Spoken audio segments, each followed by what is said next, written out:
কার লাগিয়া কান্দো দিবারাতি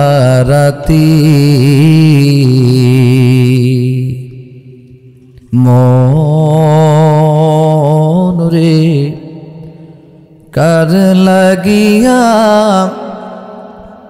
কান্দো দিবারাতি ভেবে দেখো কেউ হবে না ভেবে দেখো কেউ হবে না তোমার সঙ্গের সাথী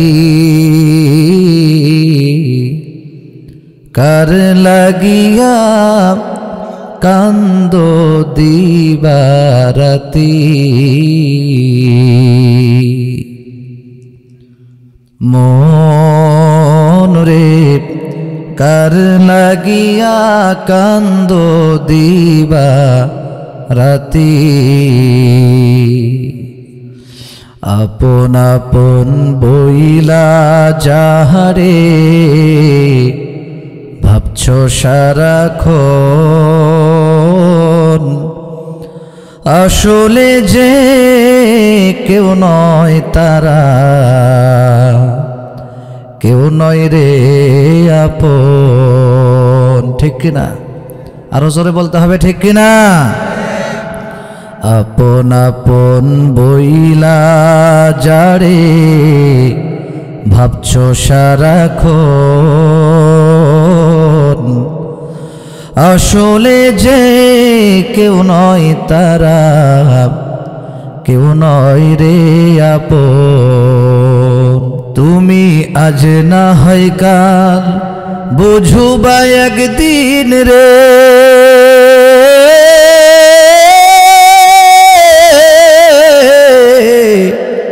তুমি আজ না হয় কাল বুঝুবা একদিন নিবিবে জীবন বাতি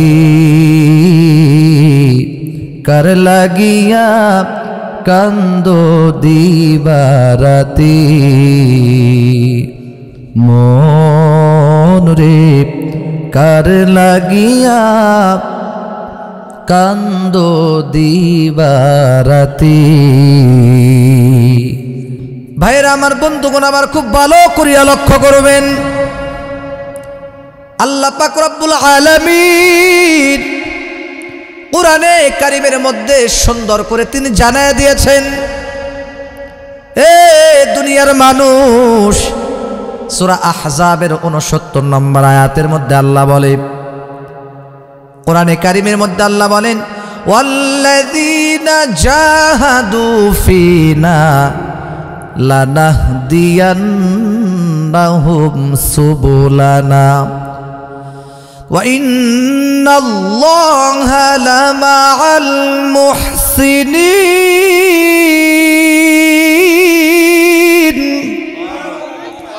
আল্লাহ পাক ডাক দেখো এ দুনিয়ার মানুষ আল্লাযীনা জাহাদু ফিনা লানাহদিয়ান্নাহুম সুবুলানা যেই সমস্ত ব্যক্তিরা আমি আল্লাহ পাক রব্বুল আলামিনের উদ্দেশ্যে আমি আল্লাহকে রাজি খুশি করার উদ্দেশ্যে সংগ্রাম করবে লড়াই করবে সংগ্রাম করবে ইবাদত বন্দেগী করবে জীবন যাপন করবে ইবাদত বন্দেগী করবে লড়াই করবে সংগ্রাম করবে ফিনা লানাহদিয়ান্নাহুম সুবুলানা আমি অবশ্যই অবশ্যই তাদেরকে রাস্তা খুলে দেব আল্লাহ পাক রব্বুল আলামিন সুন্দর করে জানিয়ে দেয় এই আয়াতের অর্থ তরজমা শুধু জানলেই হবে না কোরআনে কারীমের ব্যাখ্যা তাফসীর আমাদের জানা লাগবে ঠিক কিনা বলেন আল্লাহ পাক রব্বুল আলামিন ডাক দেয় কয় এই দুনিয়ার মানুষ আমি আল্লাহকে রাজি খুশি করার জন্য যেটা করবা এটাই একমাত্র তোমার ইবাদতে গণ্য হবে তাফসীরের কিতাবের মধ্যে লেখে দুনিয়ার মানুষ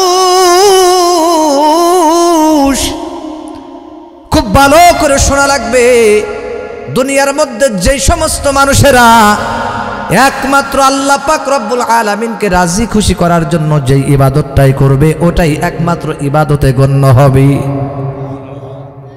আর যারা আল্লাহকে বাদ দিয়া দুনিয়ার কোনো মানুষকে দেখানোর জন্য, অন্য কাউকে উদ্দেশ্য করে খুশি করার জন্য, অন্য কাউকে খুশি করার জন্য, অন্যের প্রশংসা পাওয়ার জন্য, আল্লাহ ছাড়া অন্য কারো জন্য যারা নেক আমল করবে, ভালো ভালো কাজ করবে, এইগুলা ইবাদত না, এগুলা হলো শিরিক, শিরিকের গুনাহ এগুলা।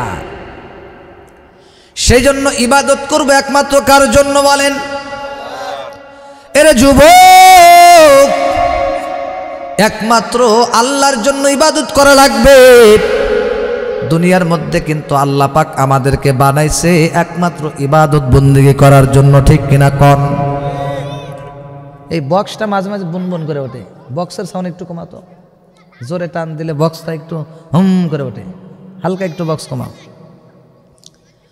ভাইরা আমার, বন্ধুগণ আমার, খুব ভালো করিয়া লক্ষ্য করবেন। আল্লাহ পাক রব্বুল আলামিন বলে, দুনিয়ার মানুষ, আমি কিন্তু তোমাদেরকে শয়তানের গোলামি করার জন্য বানাই নাই। কেন তোমাদেরকে বানাইলাম? আমি কিন্তু শুধু সুন্দরভাবে বিয়া শাদী করবা, তোমার মন মতো পাত্রী দেখে বিয়া শাদী করে স্ত্রীর সাথে সংসার করবা, বাচ্চা কাচ্চা হবে, পরিবারের বাচ্চা স্ত্রী তাদেরকে নিয়ে সময় কাটাবা, শুধু এই জন্য কিন্তু আমি আল্লাহ তোমারে বানাই নাই, ঠিক কিনা কন? শুধু তাই না, আমার আল্লাহ ডাক দেখো, এ দুনিয়ার মানুষ, আজান হওয়ার পর বিছানায় শুয়ে থাকবা, এই জন্য আমি তোমাকে বানাই নাই। শুধু তাই নয়, তুমি শুধু খেত খামার নিয়ে ব্যস্ত থাকবা, শয়তানের গোলামি, সুদ ঘুষ যত আছে, গুনার কাজ যত আছে, গুনাহের কাজ করার জন্য কিন্তু বান্দারে তোকে আমি বানাই নাই। শুধু তাই নয়, দুনিয়ার মধ্যে শুধু ব্যবসা বাণিজ্য করার জন্য তোকে বানাই নাই।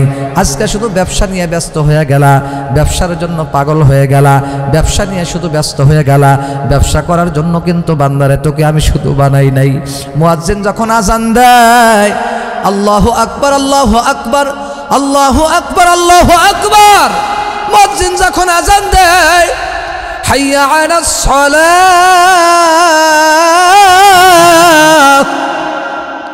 নামাজের জন্য আসো। মুয়াজ্জিন যখন আজান দেয়, এরপরেও তুমি ব্যবসা ছাড়ো না, কাজকর্ম ছেড়ে দাও না, শুধু দুনিয়া নিয়েই ব্যস্ত থাকো। আমি কিন্তু তোমাকে শুধু বিল্ডিং, অট্টালিকা, ঘরবাড়ি বানানোর জন্য কিন্তু বানাই নাই। এমপি, মন্ত্রী, মিনিস্টার, বিভিন্ন ক্ষমতা পাওয়ার আশা করার জন্য, দুনিয়ার মধ্যে মেম্বার, এমপি, মন্ত্রী, চেয়ারম্যান, এইগুলো হওয়ার জন্য কিন্তু বান্দা তোমাকে দুনিয়াতে পাঠাই নাই। শুধু তাই নয়, দুনিয়ার মধ্যে শুধু দুনিয়া নিয়ে থাকবা, দুনিয়া নিয়ে থাকবা, এই কারণে কিন্তু বান্দারে তোকে আমি বানাই নাই। তাহলে আপনারা হয়তো বলবেন, হুজুর তাহলে আল্লাহ আমাদেরকে কি জন্য বানাইলো? তাহলে সুন্দর করে আল্লাহ পাকের কোরআনে কারিমের এই বাণীটা, এই কালামটা সুন্দর করে শোনেন।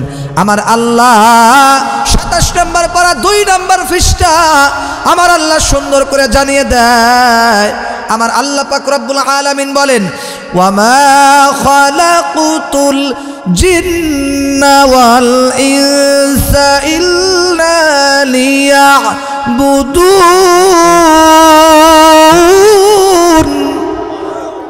আমার আল্লাহ ডাক দেখো, এ দুনিয়ার মানুষ, ওয়ামা খালাকতুল জিন্না ওয়াল ইনসা ইল্লা লিয়াবুদুন, আমি মানুষ আর জিনকে কিন্তু একমাত্র আমি আল্লাহর ইবাদত গোলামি করার জন্য বানাইছি। একমাত্র আমি আল্লাহর গোলামি, আমি আল্লাহর দাসত্ব করার জন্য বান্দা বানাইছি, অন্য কোনো কাজের জন্য কিন্তু বান্দারে তোকে আমি বানাই নাই, একমাত্র আমি আল্লাহর ইবাদত করার জন্য বানাইছি। আপনারা বলবেন, হুজুর ইবাদত কি কি? অর্থাৎ পয়গম্বর মিরাজের রাত্রে গিয়ে যে আমলগুলা নিয়ে আসছেন, একজন মুসলমানের উপরে সবচাইতে বড় ফরজ হলো 5 ওয়াক্ত নামাজ জামাতের সাথে পড়া। আমার আল্লাহ পাক রব্বুল আলামিন আমার আপনার উপরে এত দয়া করছে, তিনি হলেন রহমান রহিম, বান্দার উপরে দয়া করেছেন, মায়া করেছেন। এই যে দুনিয়ার মধ্যে যে মানুষ প্রতিদিন চলাফেরা করে, পাপ করে, গুনার কাজ করে, নামাজ পড়ে না, রোজা রাখে না, মহিলারা পর্দা করে না, বেপর্দায় চলে। আহারে আমার আল্লাহ যদি রহমান রহিম না হইতেন, গফুর রহিম যদি না হইতেন, তাহলে আমার আল্লাহ হয়তো কত আগেই কিয়ামত, দুনিয়ার মধ্যে কিয়ামত ঘটায় দিতেন, ধ্বংস করে দিতেন। কথা বলেন ঠিক কিনা? ভাইরা আমার, বন্ধুগণ আমার, বর্তমান নারীরা, বর্তমান মহিলারা পর্দা তো দূরের কথা, বিভিন্ন জায়গায় রাস্তাঘাটে, দোকানপাটে, মার্কেটে গেলে দেখা যায় মহিলাদের কি বীর, কি জ্বালা, ঠিক কিনা কন? এমন ভাবে মাজা দুলে হাইটা যায়, ওদের মাজা ডুলানের কারণে রাস্তায় হাঁটা যায় না, ঠিক কিনা কন? আল্লাহ পাক রব্বুল আলামিন ডাক দিয়ে কয়, এ দুনিয়ার মানুষ, আমি আল্লাহ তোমাদেরকে এমনি এমনি বানাই নাই, একমাত্র কেবলমাত্র ইল্লা লিয়াবুদুন, আমি আল্লাহর গোলামি ইবাদত করার জন্য আমি আল্লাহ বানাইছি। বলেন কেন বানাইছে? ইবাদত গোলামি করার জন্য বানাইছে, শুধু জুমার নামাজ পড়ার জন্য নাকি? আর দরকার নেই। এবার বলেন তো দেখি, আল্লাহর পয়গম্বর মেরাজ থেকে কোন নামাজটা নিয়ে আইছে? 5 ওয়াক্ত নামাজ। মেরাজ থেকে, সবে মেরাজ থেকে কিন্তু 5 ওয়াক্ত নামাজ নিয়ে আসছে। হাদিসের ব্যাখ্যা খুব ভালো করে জানা লাগবে। মূলত কিন্তু আল্লাহর পয়গম্বর 50 ওয়াক্ত নামাজ কিন্তু নিয়ে আইছে। বলেন কয় ওয়াক্ত? আল্লাহ পাক সর্বপ্রথম বলেছিল 50 ওয়াক্ত নামাজ দিলাম। এরপরে নবীজি চলে আসলেন। নবীজি অনেক লজ্জাশীল ছিলেন। আল্লাহকে দ্বিতীয়বার যে জিজ্ঞেস করবে, আল্লাহ একটু কমায় দাও, 50 ওয়াক্ত বেশি হবে। বলে নাই, মুসা নবীর সাথে পথে দেখা, লম্বা হাদিস, ওদিকে আমি যাব না। আমি যেটা বোঝাতে চাচ্ছি, মুসা পয়গম্বরের সাথে দেখা হইতে হইতে কয়েকবার দেখা হয়েছে, শেষ পর্যন্ত 5 ওয়াক্ত পর্যন্ত আনছে। 45 ওয়াক্তই কমায় দিছে আল্লাহ, সুবহানাল্লাহ। মুসা নবী কয়, আপনার জামানার উম্মত যারা আসবে ওরা হায়াতই তো এমনি কম পাবে, আবার এত নামাজ ওরা কেমনে পড়বে? 5 ওয়াক্ত নিয়ে আসেন, তাই বেশি। মুসা নবী আবার বলছিল আরও কমান, 3 ওয়াক্ত নিয়ে আসেন। আল্লাহ রসুল বলছে, না আমি আর পারবো না। পরে 5 ওয়াক্ত নিয়ে আসছে। খুব খেয়াল করে শোনেন, খুব খেয়াল করে শোনেন। আল্লাহ পাক রব্বুল আলামিন পয়গম্বর আল্লাহ পাকের কাছে গিয়ে আবার বলল, আল্লাহ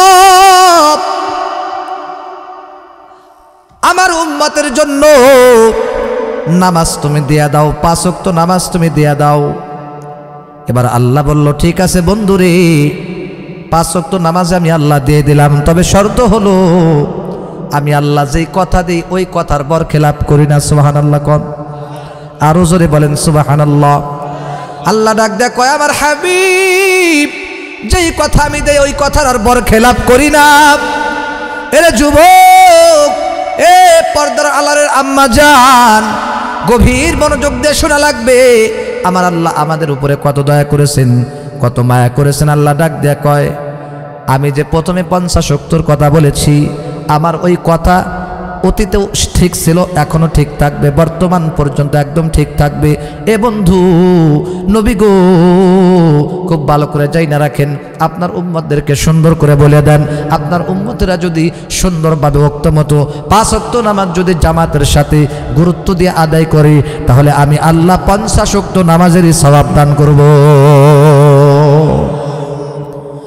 ভাইরা আমার, বন্ধুগণ আমার, খুব ভালো করে লক্ষ্য করবেন। সেই জন্য আমরা যারা প্রত্যেক দিন 5 ওয়াক্ত নামাজ পড়ি, আমার আল্লাহ আমাদেরকে হাদিস অনুযায়ী 50 ওয়াক্ত নামাজের সওয়াব দান করে। আর যারা পড়ি না, আমাদেরকে আমরা কিন্তু 50 ওয়াক্ত নামাজের সওয়াব থেকে বঞ্চিত হই। নাউজুবিল্লাহ, জোরে কন। যেই সমস্ত যুবকেরা, যেই সমস্ত ছেলেরা নামাজটা পড়ে না ঠিক মতো, যে সমস্ত মুরব্বীরা এখনো চুলদারি পাইকে গেছে, এখনো নামাজ পড়ে না, মহিলাদের মধ্যেও আছে অনেকেই চুলদারি পাই, অনেকেই বয়স কিন্তু হয়ে গেছে, চুল পাইকে গেছে, হাতের চামড়াগুলা জড়ো হয়ে গেছে, দাঁত নড়ে গেছে, এরপরেও কিন্তু অনেক মহিলা আছে নামাজ পড়ে না, ঠিক কিনা কন? অথচ যারা নামাজ পড়ে না, আল্লাহর পয়গম্বর বলে তারা কিন্তু 50 ওয়াক্ত নামাজের সওয়াব থেকে বঞ্চিত হয়। ভাইরা আমার, বন্ধুগণ আমার, আমার আল্লাহ কত দয়া করেছেন আমার আপনার উপরে।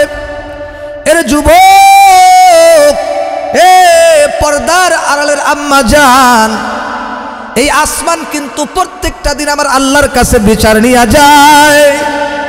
ডাক দিয়ে কয়, আল্লাহ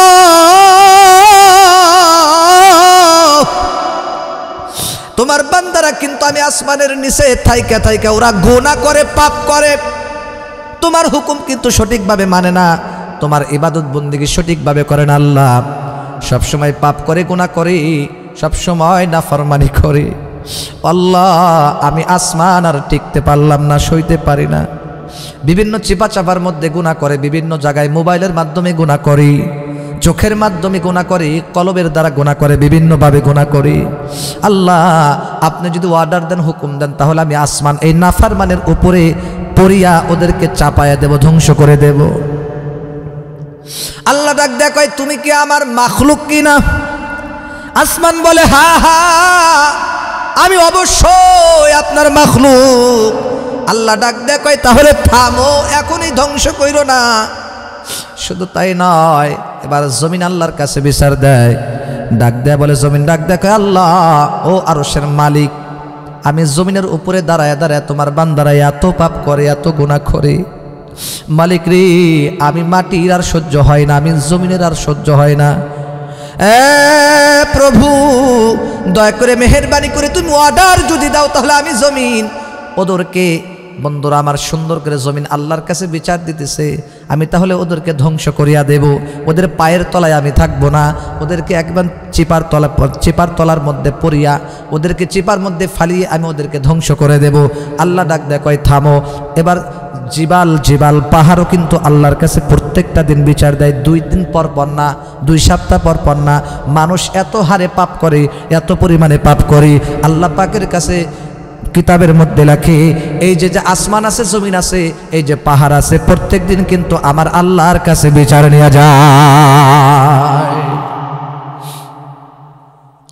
বিচার নেওয়ার পরে আল্লাহ জমিনকেও বলে থামো, আসমানকেও বলে থামো, পাহাড়কেও বলে থামো, না না খবরদার খবরদার, তোমরা ধ্বংস কইরো না, ধ্বংস কইরো না, একটু থামো। কিতাবের মধ্যে লেখে একটা শুকরও কিন্তু আল্লাহর কাছে সকালবেলা ফরিয়াদ করে, আল্লাহ দয়া করে মেহেরবানি করে সর্বপ্রথম একদম সকাল সন্ধ্যায়, একেবারে সকালবেলা ভোর সকালে আমি একটা শুকুরকে একটা বেনামাজির চেহারা দেখায়ও না। আল্লাহ আমি তো শুকুর, আমি যেন সর্বপ্রথম একজন বেনামাজির চেহারা যেন না দেখি, আমাকে ওর থেকে বাঁচাই দিও। নাউজুবিল্লাহ জোরে কর। একজন শুকরও বেনামাজের জন্য বদদুয়া করে। শুধু তাই নয়, পানি কিন্তু আল্লাহর কাছে প্রত্যেকটা দিন বিচার নেয়। ডাক দেখো আল্লাহ আমি পানি ওই নাফরমানের গালের মধ্যে যাব না। আল্লাহ ডাক দেখো পানি, না না তোমার যাওয়া লাগবে, কারণ আমি আল্লাহ এদেরকে কথা দিছি, এদেরকে আমার খাওয়ান লাগবে, আমি রহমান, আমি রহিম। সেই জন্যই তো গজলের মধ্যে লেখছে আল্লাহ আমার রব, এই রবি আমার সব। বলেন আল্লাহ আমার রব, এই রবি আমার সব, দমে দমে তনু মনে তারি অনুভব। আল্লাহ আমার রব, এই রবি আমার সব। ঠিক কিনা? তোমার দুনিয়াতে আমি যেদিকে তাকাই, অধৈ নিয়ামতে ডুবে আছি সবাই। ঠিক কিনা বলেন? তোমার দুনিয়াতে আমি যেদিকে তাকাই, অধৈ নিয়ামতে ডুবে আছি সবাই। পাখপাখালির গানে তাসবিহ কল রব, আল্লাহ আমার রব, এই রবি আমার সব। বলেন আল্লাহ আমার রব, এই রবি আমার সব। ভাইরা রে আমার বন্ধুগণ, আমার খুব ভালো করে লক্ষ্য করেন, আমার আল্লাহ পানিকে ডাক দিয়ে কয় পানি, না না তুমি এরকম করিও না, ধৈর্য ধারণ করো, ধৈর্য ধারণ করো। ইন্নাল্লাহা মাআস সাবিরিন, আমি পানি, আমি আল্লাহ কিন্তু তোমার সাথে আছি। আমি আল্লাহ যতক্ষণ পর্যন্ত বন্ধ করব না, অতক্ষণ পর্যন্ত তুমি এখনো না যাওয়া নিষেধ করবা না, এইভাবে রাগ করে থাকবা না। এবারে শুধু তাই নয়, প্রত্যেকটা খাবার কিন্তু বেনামাজির জন্য বদদুয়া করে, প্রত্যেকটা খাবার কিন্তু খাদ্য কিন্তু বেনামাজির মুখের মধ্যে যাইতে চায় না। আল্লাহ ডাক দেয়া বলে, এ আমার মাখলুক, না না পাগলামি কইরো না, আমি আল্লাহ রহমান রহিম, আমি আল্লাহ রহমান রহিম। না না, পাগলামি কইরো না। যতদিন পর্যন্ত আমি আল্লাহ এদের জন্য রিজিক রাইখা দিছি, অতদিন পর্যন্ত তোমরা তাদের শরীরের মধ্যে মুখের মধ্যে আপ ডাউন করতে থাকবা। এরপরে আল্লাহ ডাক দিয়ে কয়, আমার মাখলুকাত ভালো করে শোনো, ভালো করে শোনো, ভালো করিয়া তোমরা শোনো। হয়তো এমন হতে পারে ওরা আজকে অনেক পাপ করতেছে, এমন হইতে পারে আমি তো আল্লাহ তওবার দরজা খোলা রাখছি, অনেক পাপ করতে পারে, আমার বান্দা হয়তো ফিরে আসতেও পারে। সুবহানাল্লাহ কয় না? যেমন হযরত ওমর ফারুক রাদিয়াল্লাহু তাআলা আনহু, ছোটকাল থেকেই কি উনি মুসলমান ছিলেন নাকি? কথা বলেন না কেন? এরে যুবক, এ আমার আব্বা জান, হযরত ওমর রাদিয়াল্লাহু তাআলা আনহু ছোটকাল থেকেই কিন্তু মুসলমান ছিল না। হযরত আবু বকর সিদ্দিক রাদিয়াল্লাহু তাআলা আনহু কিন্তু ছোটবেলায় কিন্তু মুসলমান ছিল না। খুব ভালো করে খেয়াল করেন, হযরত খাদিজাতুল কুবরা রাদিয়াল্লাহু তাআলা আনহা কিন্তু ছোটবেলায় কিন্তু মুসলমান ছিল না। 25 বছরের পরে কিন্তু কালেমা পড়ে মুসলমান হয়েছে। এ দোস্ত, খুব ভালো করে খেয়াল করা লাগবে। আমার আম্মা জান, খুব ভালো করে খেয়াল করেন, তামাম পৃথিবীর মধ্যে আল্লাহ তাআলা কোনো মহিলাকে সালাম জানায় নাই, একমাত্র কেবলমাত্র একজন নারীকে সালাম জানাইছেন। ওই মহিলাটার নাম হলো আমাদের আম্মা জান হযরত খাদিজাতুল কুবরা। আপনারা বলবেন, হুজুর তাড়াতাড়ি বলেন, তাড়াতাড়ি বলেন, কেন তাকে আল্লাহ সালাম জানাইলো? সুবহানাল্লাহ কোন?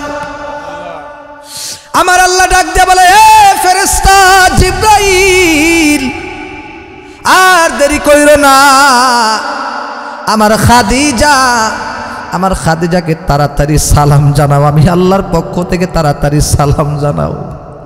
সুবহানাল্লাহ কন্যা কেন? কি জন্য আমার আল্লাহ হযরত খাদিজাতুল কুবরাকে সালাম জানাইছে? আমার আম্মা জানরা এই কথাটা খুব খেয়াল করিয়া শোনেন, আপনাদের জন্য বিশেষ করে বলছি। কিতাবের মধ্যে দুইটা রিওয়ায়াত আছে।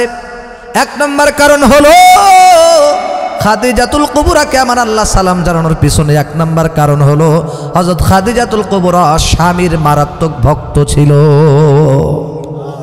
স্বামীর খুব ভক্ত ছিল, ভালোবাসতেন খুব।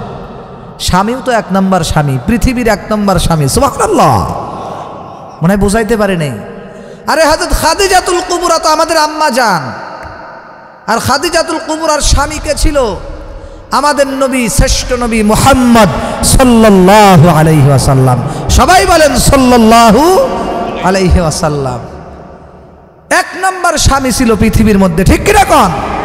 সমস্ত নবীদের মধ্যে শ্রেষ্ঠ নবী, সব নবীরই ভালো নবী, মাসুম নবী, কোনো গুনাহ নাই, কিন্তু আল্লাহ তাআলা তাকে সাইয়্যিদুল মুরসালিন উপাধি দিয়ে দিয়েছেন। তিনি হচ্ছেন শ্রেষ্ঠ নবী, শেষ নবী। সুবহানাল্লাহ। তারপরে আর কোনো নবী আসবেন না। এত মর্যাদা, এত সম্মান আমার আপনার পয়গম্বরের। তো বিশ্বনবী মুহাম্মদ সাল্লাল্লাহু আলাইহি ওয়াসাল্লামের স্ত্রী হযরত খাদিজাতুল কুবরা তাকে সালাম জানাইছেন কি কারণে? এক নম্বর স্বামীর প্রচুর ভক্ত থাকার কারণে। কিন্তু বর্তমান মহিলাদের মধ্যে বেশিরভাগই দেখা যায় অনেক স্ত্রী লোকরা আছে স্বামীকে, স্বামীর ব্যাপারে অনেক মানুষকে, বান্ধবীদেরকে বলে, ও সব বনিশাকে দেখলে আমার রাগ ওঠে। অনেকেই বলে, আছে না? অনেক মহিলা স্বামীর ব্যাপারে অন্য বান্ধবীর কাছে দুর্নাম করে, কয় বড় নেশাকে দেখলেই আমার রাগ ওঠে। আছে না? না কয় ওই মানে আটখুরিয়া বলে, বিভিন্ন ভাষা বিভিন্ন জায়গায় বলে, কয় ওকে দেখলেই আমার রাগ ওঠে। আছে না? না এই এলাকায় নাই, হয়তো আমাদের ওদিকে আছে। আছে? মা জানরা খবরদার, স্বামীরকে মহব্বত করবেন, স্বামীকে ভালোবাসবেন, তাহলে জান্নাত দান করবে কে? নাকি অনেকে মনে ভাবতেছে, হুজুর স্বামীর খেদমত করতে পারবো না, আল্লাহ এমনি জান্নাত দেয় দিব, নাইলে নাই, খেদমত করবো না। খবরদার, এই ফিকির কইরেন না। আল্লাহ আমার মাদেরকে কবুল করুক, কানা আমিন। ভাইরা আমার, বন্ধুরা আমার, খুব ভালো করে লক্ষ্য করবেন, আম্মা জানেরা খুব খেয়াল করে শুনবেন। এক নম্বর হযরত খাদিজাতুল কুবরা পয়গম্বরকে বেশি করে মহব্বত করতেন, ভালোবাসতেন। এই কারণে আমার আল্লাহ পয়গম্বরের স্ত্রী হযরত খাদিজাতুল কুবরাকে আল্লাহ সালাম জানাইছে, ইনডাইরেক্ট সালাম জানাইছে, ইনডাইরেক্ট। দুই নম্বর কারণ হলো, এটাই সবচেয়ে বেশি প্রসিদ্ধ, হযরত খাদিজাতুল কুবরা স্বামীর অনেক খেদমত করতেন। খেদমত একটা হলো ভালোবাসা আর একটা খেদমত। কথা বলেন না কেন? মনে করেন মন থেকে অনেক ভালোবাসি, তোমাকে আমি খুব ভালোবাসি, খুব ভালোবাসি, মন থেকে অনেক ভালোবাসি। 3 পিস যদি ঠিক মতো মাসে 2টা কিনে দেন, 3 পিস। কথা বলেন না কেন? তাকে আমি বানিয়ে বলতেছি। যারা বিয়ে করছে তারাই বুঝবে হুজুর ঠিকই কথা কইতেছে। মাসে মাসে 1বার 2বার মার্কেটে নেবেন, ঘুরতে নেবেন, বেড়াইতে নেবেন, তাহলে আপনি 1 নম্বর স্বামী। কথা বলেন না কেন?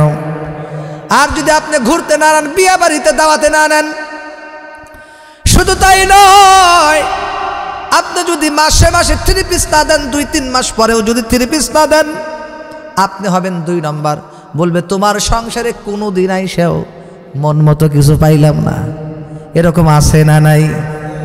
কেমন কত বড় গাদ্দার হইলে এই কথা কইতে পারে? বিচারা সারা জীবন ওর পিছনে বিলীন করে দিল, কত টাকা পয়সা কামাইয়া রোজগার করে তার পিছনে খরচ করলো। আজকে দিতে দিতে দিতে দিতে এক পর্যায়ে হঠাৎ একটা জিনিস একটু শর্ট পড়ছে, টাস করে বলে ফেলে যে তোমার সংসারে এসে কোনোদিন আমি ঠিক মতো কিছু পাইলাম না। আছে না নাই? এই এলাকায় নেই? চুল পাকা মুরব্বীরা বেশি মাথা জাকাচ্ছে, জি হুজুর আছে। হায় হায় রে, তার মানে হেরা তো সারা যেমন দিয়েই আইছে, এবং দিয়ে আসতে আসতে তো চুল পাকছে, ঠিক না কন? এবার আপনাদেরকে বলতে চাই, এলাকার আম্মাজান হযরত খাদিজাতুল কুবরা যদি স্বামীর খেদমত করার কারণে যদি আল্লাহ পাকের পক্ষ থেকে সালাম যাই পাইতে পারি, তাহলে আমি আপনি কেন স্বামীর খেদমত করব না? ঠিক কিনা কন? আরো জোরে বলেন ঠিক কিনা? আমার আম্মাজানেরা সেই জন্য স্বামীর ভালো করে খেদমত করবেন। স্বামীদেরকেও বলছে আপনারাও স্ত্রীর খেদমত করবেন। রাজি আছেন কিনা? আপনাদেরও কিন্তু স্ত্রীদের হেল্প করা লাগবে, কাজে সহযোগিতা করা লাগবে। প্রত্যেকটা দিনই তো এরা থাল বাসন মাঝামাঝি করে, প্রত্যেকটা দিন তো উঠান ঝাড়ু দেয়, ঠিক কিনা কন? কাপড় চাপড় বিভিন্ন কিছু তো ধুইয়া দেয়, কিন্তু একটা দিন তো আপনি ঝাড়ু দিয়ে দিলেন না, থাল বাসন মাইজা দিলেন না, রান্নাবাড়ি কইরা দিলেন না, কিছুই তো কইরা দিলেন না। আবার হঠাৎ যদি একটু তরকারিতে লবণ কম দেয়, তাহলে তো ওরে বাবার এই রাগ দেখে কে? আছে না নাই? না, আপনি যদি আবার ওই রকম হন তাহলে কেমনে হবে? বিয়ে করছি তো, সংসার করি 5-6 বছর, এই জন্য কইতাছি। কথা বোঝেন নাই? প্রমাণ ছাড়া কথা কব না। ওই বলবেন নেটে যাচ্ছে, শুনবে, কিন্তু শুনুক, সমস্যা নেই। আল্লাহ সবাইকে বুঝদান করুক, জোরে করে আমিন। ভাইরা আমার, বন্ধুগণ আমার, বর্তমান জামানায় কিন্তু স্বামীর খেদমত একেবারে নাই চলে, ঠিক কিনা কন? স্বামীর খেদমত কিন্তু একেবারেই নাই। কথা বলেন না কেন? নাকি আমি বানিয়ে বলতেছি? সেজন্য আম্মা জান, স্বামীর খেদমত করা লাগবে। যে স্বামীর যে খেদমত করেন না, এটা কিন্তু বোকামি করতেছেন, জান্নাত থেকে কিন্তু বঞ্চিত হইতেছেন। বিশ্বাস করেন, আপনার স্বামী যেমন হোক না কেন, অনেক স্ত্রী মনে মনে ভাবে যেই না চেরাকালির মতো দেখা যায়, যেই না বাদাইমের মতো লাগে, ওকে আবার খেদমত করব। আপনার স্বামী যেমন হোক না কেন, আপনার স্বামীকে কদর করবেন, খেদমত করবেন। তাহলে আল্লাহর পয়গম্বর বলে, ওই মহিলার জন্য আমার আল্লাহ জান্নাতের 8টো দরজা খুলে দিবেন, যেই দরজা দিয়া ইচ্ছা সেই দরজা দিয়া জান্নাতে চলে যাবে। খুব ভালো করে মনে রাখবেন, খেদমত এক জিনিস আর ভালোবাসা এক জিনিস। মনে করেন আপনি খাট থেকে পইরা গেছেন, আর আপনার স্ত্রী খাটের মধ্যে শুয়ে শুয়ে বলতেছে, হাই হাই রে, আপনি পইরা গেছেন, আপনাকে কত ভালোবাসি, আপনি পইরা গেছেন, আপনার এত কষ্ট হচ্ছে, আহা। অথচ উনি মানে নিচে নাইমে যে উঠাবে বিছানাকে, তা করবে না। উনি শুয়ে শুয়ে, আহা, আপনাকে এত ভালোবাসি, আপনার মতো ভালো আর কাউকে বাসে না। শুধু তাই নয়, মনে করেন আপনি একটা বিপদে পড়ছেন, ভালো সময় শুধু আছে, যখন আপনার কামাই রুজি থাকবে না, বিপদে আছেন, তখন অন্য জায়গা, কথা বোঝেন নাই, অন্য ফিকির করে, বা বাপের বাড়িতে যাইতে চায়, বা ভালো ব্যবহার করে না, আছে না নাই?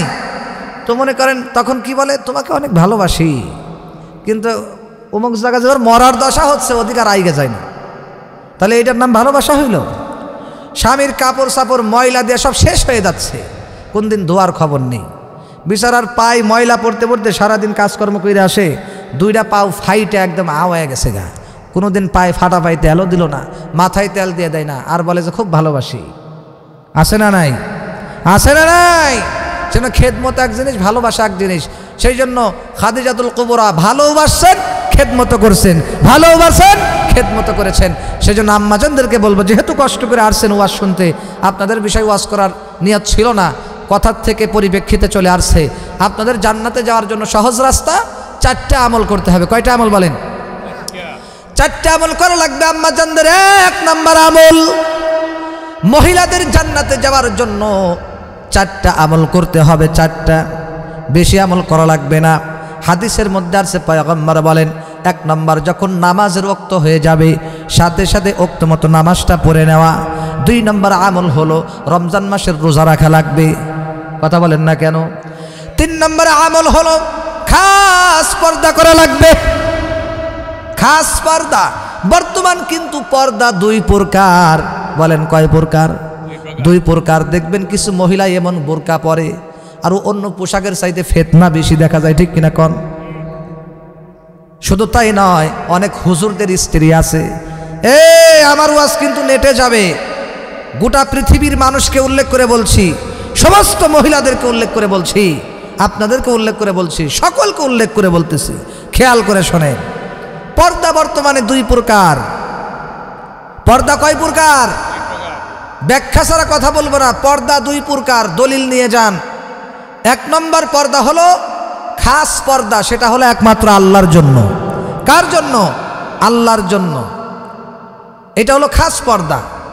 স্বামী বাড়িতে থাক বা না থাক, আমি যেখানেই থাকি না কেন, আমি আল্লাহর জন্য খাস পর্দা করব। সুবহানাল্লাহ কোন? এইটা হলো 1 নম্বর পর্দা। আর এই 1 নম্বর পর্দার ফলাফল হলো জান্নাত, সোজা জান্নাত। সুবহানাল্লাহ। আর 2 নম্বর পর্দা হলো জাল পর্দা।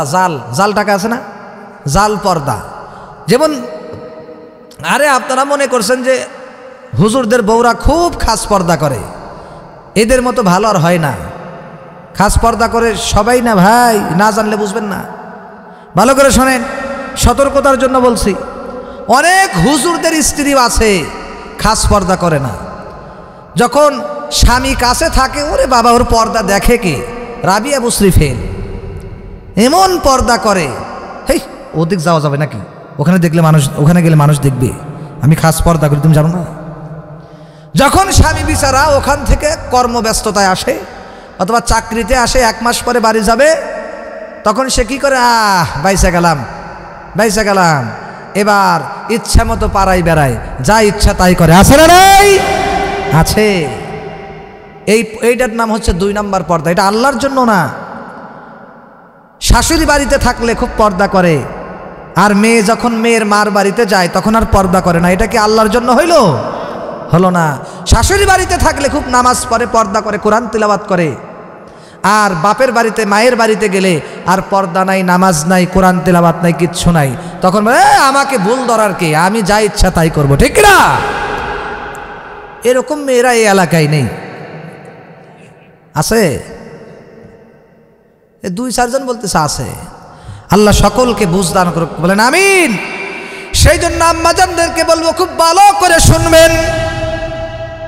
পর্দা একমাত্র করা লাগবে আল্লাহ পাকের রাজি খুশি রেজামন্দি হাসিল করার জন্য। পর্দা কিন্তু 2 প্রকার।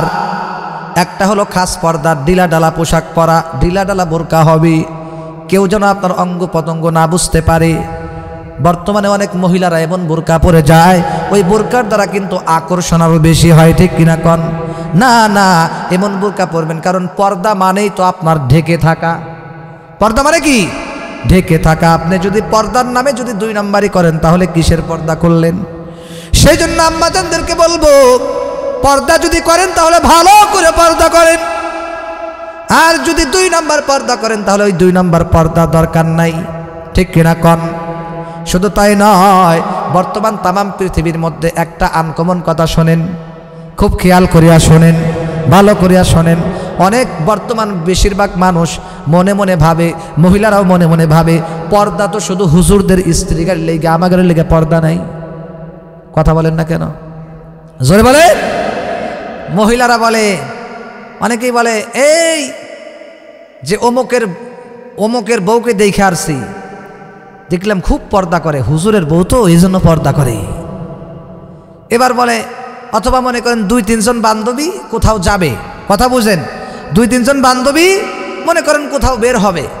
এখন একজন মনে করেন মাদ্রাসায় পড়ে, খুব খাস পর্দা করে, সভাপতি সাহেব খুব খেয়াল করে শোনেন, নতুন একটা কথা, মনে করেন খুব পর্দা করে, মা বোনেরা শোনেন খেয়াল করে, একজন মহিলা খুব খাস পর্দাশীল, মাদ্রাসায় পড়ে, হুজুরের বউ, কথা কি বুঝছেন, মনে করেন একজন মাওলানা সাহেবের বউ, স্ত্রী, আর 2টা মহিলা হলো জেনারেল শিক্ষিত, পর্দা করে না।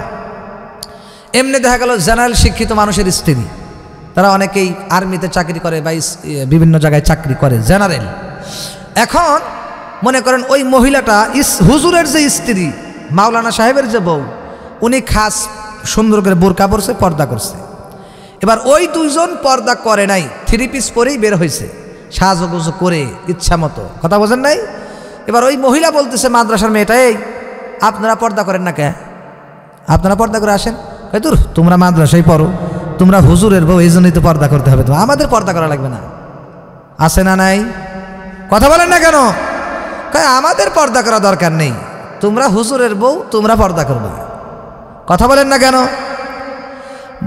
এবার আপনাদেরকে বলতে চাই, আল্লাহ কি বলছে, আর মহিলারা যারা হুজুরদের স্ত্রী, ওরা ওই মহিলারা শুধু পর্দা করবে, আর যারা হুজুরের স্ত্রী নেয় এদের পর্দা করা দরকার নাই। আল্লাহ এটা কইছে নাকি, কথা বলেন, এটা বলছে। তাহলে আপনারা কোন কায়দায় কোন সুযোগে পর্দা করেন না, এই কথা কই পাইলেন আপনি? শয়তানের ধোঁকা, কিসের ধোঁকা? শয়তানের ধোঁকা।